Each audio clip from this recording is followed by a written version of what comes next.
to episode 303 of Late Night Linux. I'm Joe, and with me are Fadim. How's it going? Graham. Good evening. And Will. Hello. Let's get straight on with our discoveries then. Will, fastboot.js. I can't remember if I've talked about this. I expect I have, but I bought the cheapest Android phone I could find on Amazon as a bit of a stopgap, really. I had been using an old Nexus 7 tablet, and the version of Android on there, which is, 7 or 8 or something, became too old to use the applications I wanted to use. So I had to get a new phone. I'm not interested in getting a good one. I just want a cheap one. So I bought the cheapest one I could find on Amazon, a Doogie N50. It was about 80 quid. It's massive. It's about the size of a shoebox, but it's okay. It does the job, and it's running Android 12 or 13, I think. With free 0 days, no doubt. Oh, absolutely. I'm sure it's full of horrible bits of software. And so, to that end, I wanted to install something a bit less weird. And I was looking at trying to get this thing into the bootloader, and then I had to go and find the ROMs and so on and so on and so on. And ultimately, I still haven't managed it. But nevertheless, what I was especially looking for was not to have to stick ADB and all of its gubbins on my machine just to flash an image to it. And so I went looking and found Fastboot.js, which runs in a browser. And it's a full Fastboot protocol emulator that runs within the browser. Your browser needs to run WebUSB, which I'm not really sure Firefox does yet. So you have to do it in Chrome, which is a downside. WebUSB? What? What is this? WebUSB lets a web page request access to a specific USB device on your machine. Fuck off. Exactly. Fuck that. You say that, but it's quite handy because I've used it for flashing Arduino devices like ESP32s. You can just plug in a USB to serial converter. The browser recognizes it. You can connect to a web page, and then you can start flashing firmware onto these things. I can't think of a worse idea. Fucking hell. It's great. What could possibly go wrong? Nothing, especially with those weird dodgy boxes that you get from China on the boat. And hang on, you say like the gubbins of ADB, like just sudo apt install ADB fastboot. Done. No, Joe. Let your browser talk to the web through JavaScript and install it on your USB devices. It's much better. Yeah, okay. That sounds like a really great plan, Will. Yeah. I think Will went mad. I think it's fine. I could see this being useful. For hackers, yes, correct. No, I could see it being useful if you can't install ADB for some reason, but then I just can't think of when you wouldn't be able to do that. It's in the repos. Is it? Yeah, it used to be Android-tools-ADB and Fastboot. Now it's just ADB and Fastboot. It's just in the repos. Why would you fuck around with this? He wants to NPM install it. Oh, please, can I use NPM? Well, I'm afraid this is a fail.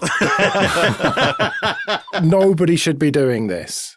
I can't think of any reason why you would want to do this unless, I don't know, maybe you're on a system where it's not in the repos, ADB and Fastboot, and you can have access to NPM, but otherwise on an Ubuntu system, no, don't do this. Well, then you're going to love Android Web Install. Oh, no. Which you can use to flash your Android phone from the browser. Sweet mother of God. Jesus. It's a whole lot less of downloading files and fucking around. And yes, security-wise, not very clever. I admit. The Lazarus Group does all the work for you. Phanim, Dolphy. This is a nice MySQL monitor utility for the command line, and it even has things like graphs to show you your select, inserts, deletes, whatever. You can go through the process list on the server, or you can parse logs, whatever you happen to be. You can see the general status of things, and if you happen to have the extra monitoring capabilities built into your version of MySQL, then you can see all those. It can use the old process list based ones as well. And it's quite cool. And I was using it through SSH on a remote server. So I needed something that I didn't want to have to set up the Percona tools. I just wanted something I could use there and then, and something a bit nicer than just parsing through various things like MySQL Tuner or whatever. Just wanted to see a few various things. And yeah, nice. Very simple. It did have a bug though, which was annoying. I discovered mine would crash all the time I managed to work my way back through the Python and discovered if I just commented out a notification thing it was trying to give me, and it fixed it. But I sent an email. The guy said, "Oh, I'm on holidays right now." He responded almost within about half an hour of me sending it to him. I said, "I'm on holidays right now. I'll take a look at this when I come back." I said, "Yeah, no problem. I can get past it. It's all good." So a project by a person who's very much responding back. Very cool. And if you're doing MySQL, very handy. Graham, what's Audapolis? This is a strange one. That's not like you. It's from 2023. Basically, it's a spoken word audio editor that uses a audio to text translator to provide the text of the audio in a word processor. So you may have seen like some podcast transcription engines that there's a name or a variable for a presenter, and then they've got what they say. Well, this does that, but then you can edit the audio by editing the text in the word processor. And I've tried this on Linux, and even though it's been a year since the last release, and I've since found out there are other things that do this, it was pretty good. It's a million miles away from Joe Ressington quality of editing. But if you need to quickly edit something and you're uncomfortable using, Audacity, it's not a bad way to edit a document and have the audio. What, is this just moving things around then and removing things rather than making it say new stuff with AI bollocks? Yeah, it's just editing and moving things around. So basically cutting out the mistakes that you make, making things tighter. You can't kind of edit the spaces, but you basically get a transcription of everything that you've said. And I've tried it, and it's a pretty natural edit when you've done it. It sounds really good. I don't know how it does that, but it works. It doesn't use the cloud. It must download some speech-to-text engine. And I've tried to find out which one it's using. It's open source. It's AGPL anyway.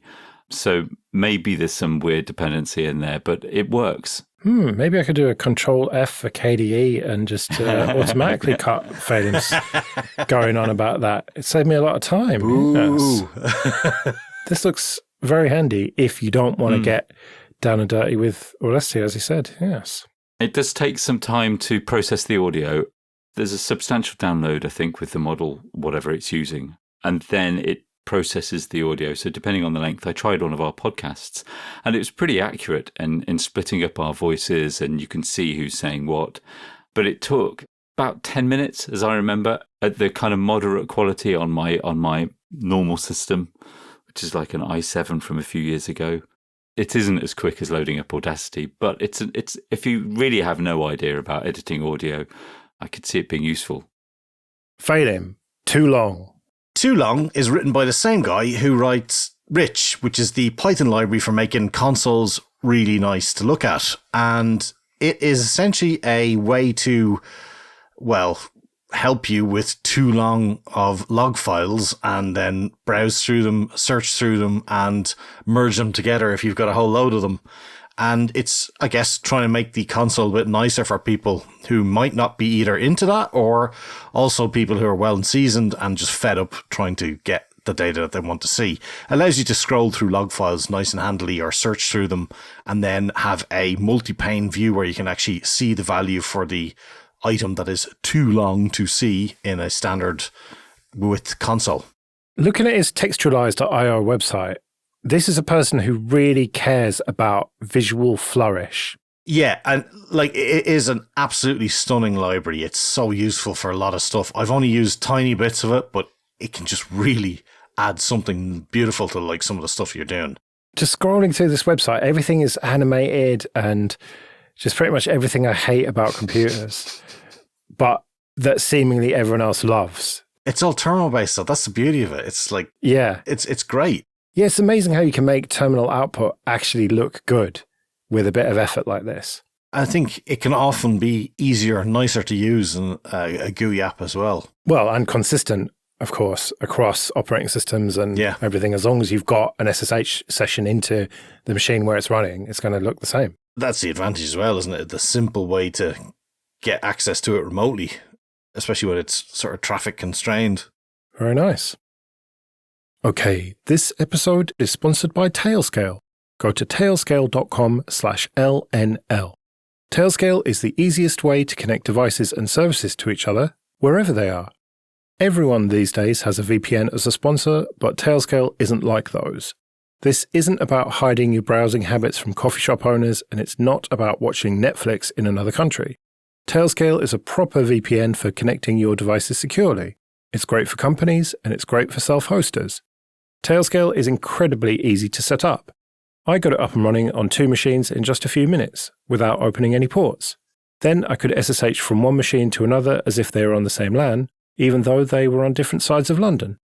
Tailscale is WireGuard on easy mode, and that's why loads of the Late Night Linux family hosts use it.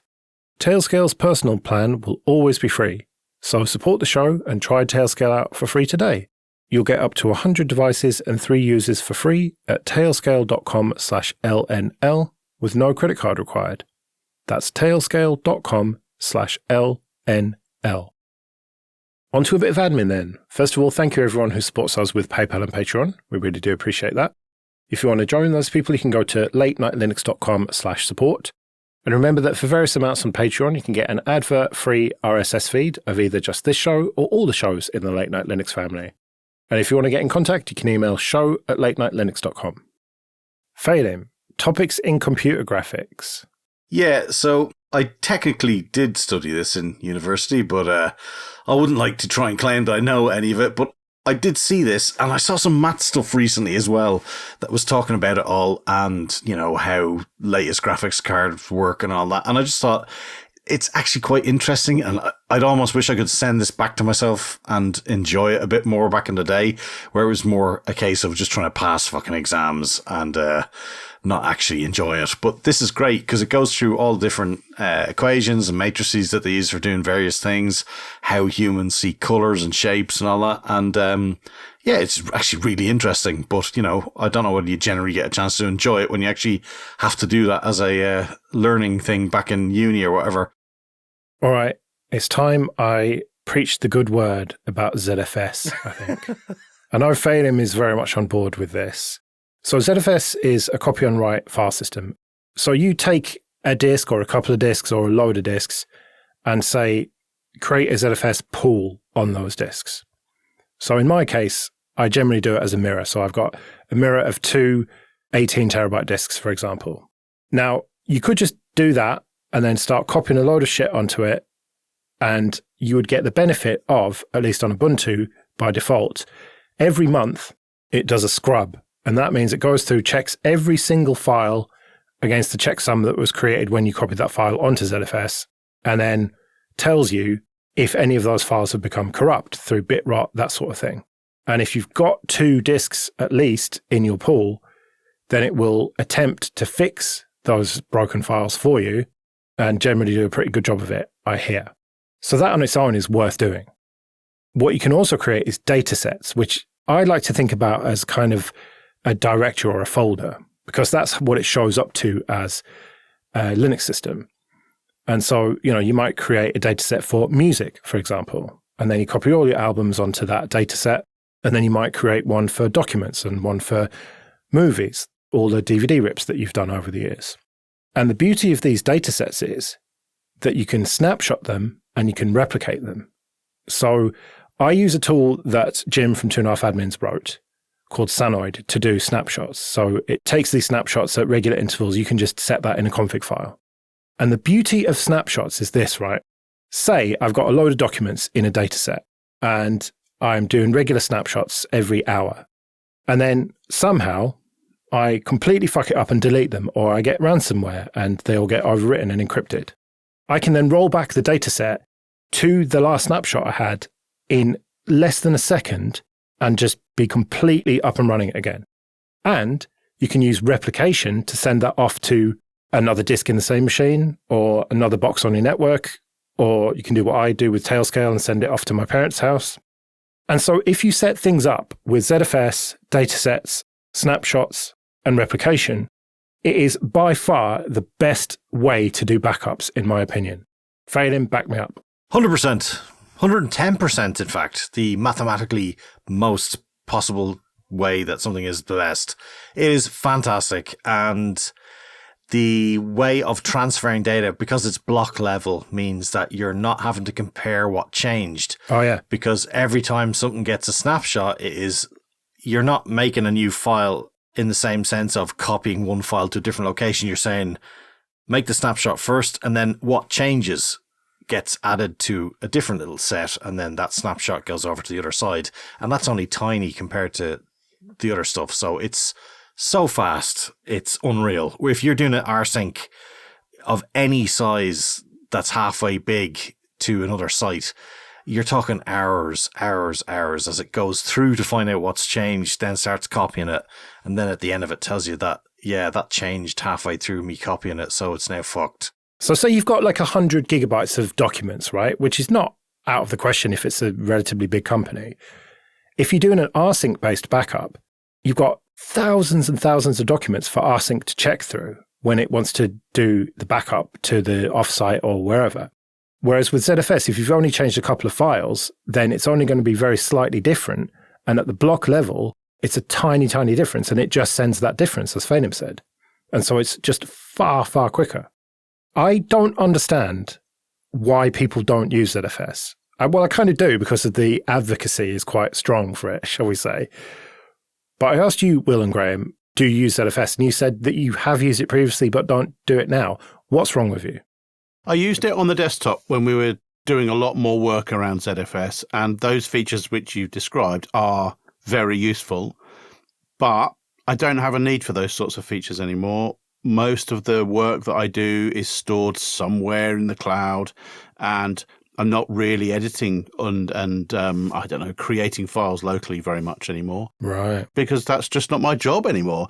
All of the files that I need to move around my network, they just don't exist anymore. It's all in things like Netflix, for example. Like, I'm not moving video files around or managing music collections because I'm stupidly paying through the nose for it. So I guess my workload has changed to the point where I just don't need those features anymore. And when I installed XFCE, it was ext4 by default, and yeah, that'll do. And presumably your photos and videos that you take of the kids and everything, that's just backed up to iCloud then? It's not iCloud, but there is a proprietary system backing it up, yeah. Right. So you're not pulling that locally? No. I've thought about it, and if I were to go down that route, then ZFS would be very useful, but I don't think I want to have a server and plug disks in and make replicas and, all of that stuff. I just can't be bothered anymore. Fair enough. What about you, Graham? What's your excuse? A little bit the same as well, I suppose. You're right, everything you say about it.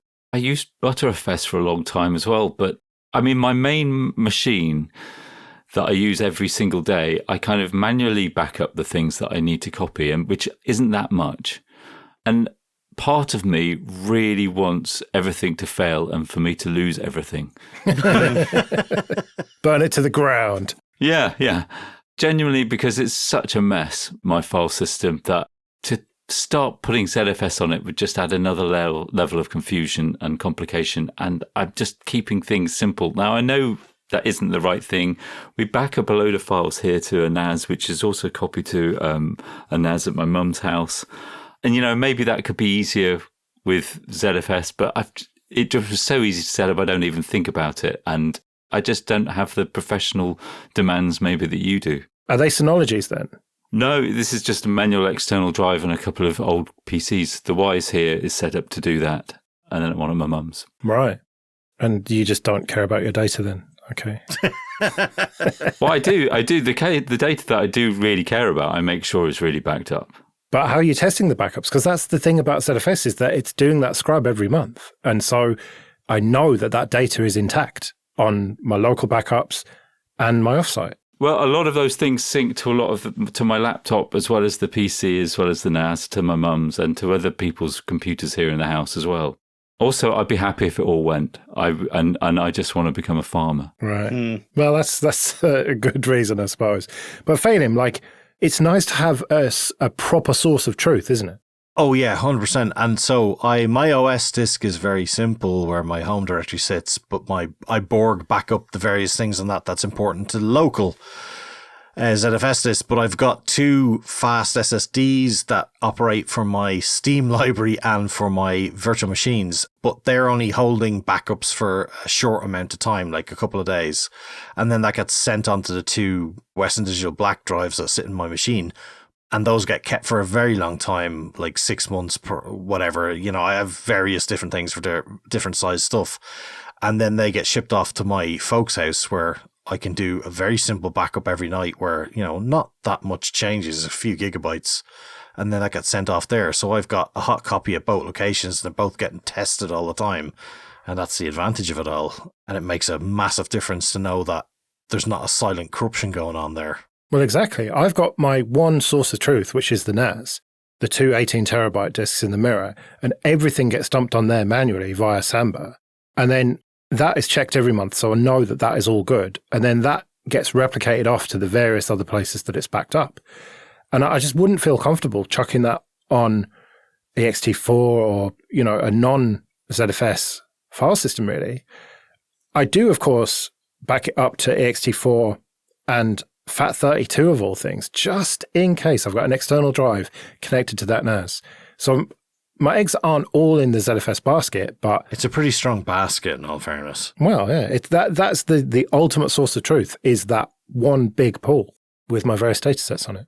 And no doubt people will write in to tell us how great ButterFS is. And yeah, really look forward to hearing that. Let's do some feedback then. Julio writes, I wonder if you've covered the good work the folks at Surface Linux are doing. It's a phenomenal project that allows Microsoft's hardware to live the way it ought to, wild and free. I recently decided to find a used Microsoft Surface Pro 6 at a great price, which has pretty much the same specs as my Lenovo laptop, but with fancy touchscreeny bits.